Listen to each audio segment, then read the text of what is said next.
Drama serial तकदीर में आखिरकार असद ने रूमी को छोड़ने का फैसला कर ही लिया, लेकिन इस बार साद जब माफी मांगने के लिए उनके घर पहुंचता है तो उसकी मुलाकात रूमी के साथ नहीं होती। आने वाली किसकी मुकम्मल कहानी में आप सभी दोस्त देखेंगे। रूमी बहुत ज्यादा परेशान हो चुकी है, उसे समझ नहीं आ रही कि उसके शोहर ने उसके साथ इस तरह की बात कर दी, इतनी बेयकीनी कि उसका डीएनए का टेस्ट करवाया जाएगा। असद को लेकर बहुत ज्यादा परेशान हो चुकी है और अकेली बैठे हुए फैसला कर लेती है कि इस बार वो असद को मुंह भी नहीं लगाएगी और उसके सामने भी नहीं जाएगी। इतनी भी बेयकीनी अच्छी नहीं होती। असद अपने घर में परेशान हो चुकी है, उसे समझ नहीं आ रही कि क्या करे। उसके भाई, उसकी अम्मी, सारे घर वाले परेशान हो चुके हैं अपनी लाडली बेटी रूमी को लेकर, जिन्होंने शुरू से लेकर आज तक उसे नाजों के साथ पाला और किसी किस्म की कोई भी कमी ना आने दी। आखिर पैसे के साथ बेटियों के नसीब और अपनी औलाद की खुशियां खरीदी तो नहीं जा सकती, वक्ती सुकून लिया जा सकता है, लेकिन जिस तरह से रूमी के साथ हो रहा है असद बहुत बुरा कर रहा है। एक पाक दामन लड़की के ऊपर इतना बड़ा इल्जाम लगाना, उसे अपनी ही नजरों में गिरा देना और मुआशरे की नजरों में भी। आज रूमी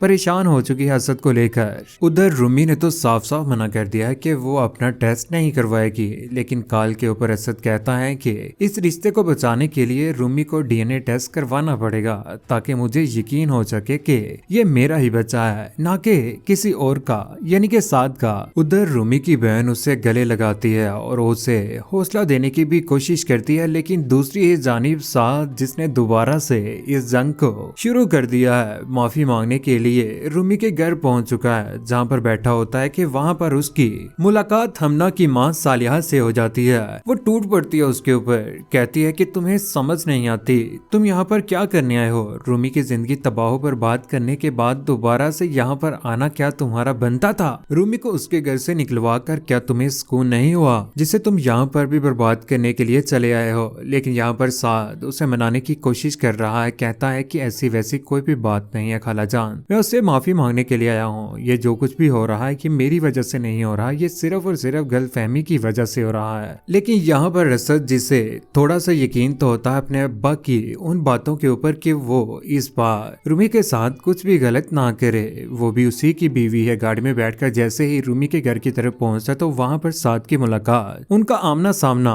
हो ही जाता है, क्योंकि साद को तो वहां से सालिया बेगम निकाल ही देती है गुस्से से। वो गुस्से से वहां से जा रहा होता है, उससे ये बातें बर्दाश्त नहीं होती। असद फौरन से अपने घर वापिस आ जाता है। घर आकर अपने अब्बा को कहता है कि जब मैं घर में पहुंचा ना रूमी को मनाने के लिए और उससे मुलाकात करने के लिए, तो वहां पर साद उनके घर से बाहर निकल रहा था, जिसकी वजह से मैं गुस्से से घर वापस आ गया। यहाँ पर उसके अब्बा कहते हैं कि फिर जल्द अज जल्द कोई ना कोई फैसला लेना ही पड़ेगा। मैंने फैसला कर लिया है बचान और पेपर्स तैयार हो रहे हैं, लेकिन जुबैर साहिब से ये बात बर्दाश्त ना होगी। अपने बेटे को समझाने की भरपूर कोशिश करेगा कि गलतफहमियों को अपने दिल से निकाल दिया जाए। दूसरी जानिब घर में जब असद आता है तो उसकी माँ उसे देखकर परेशान हो जाती है, क्योंकि उसका तो मुंह लटका हुआ होता है। यहाँ पर अपनी माँ को कहता है कि उसकी जिंदगी में मैं तो था ही नहीं, शुरू से ही उसके दिल में साध है। लेकिन यहाँ पर उसकी माँ से हौसला देने की कोशिश करती है, लेकिन उसे समझ नहीं आती कि वो इस बार क्या करे। इतनी बड़ी परेशानी में पड़ चुका है, सिर्फ और सिर्फ गलतफहमी की बिना पर अपने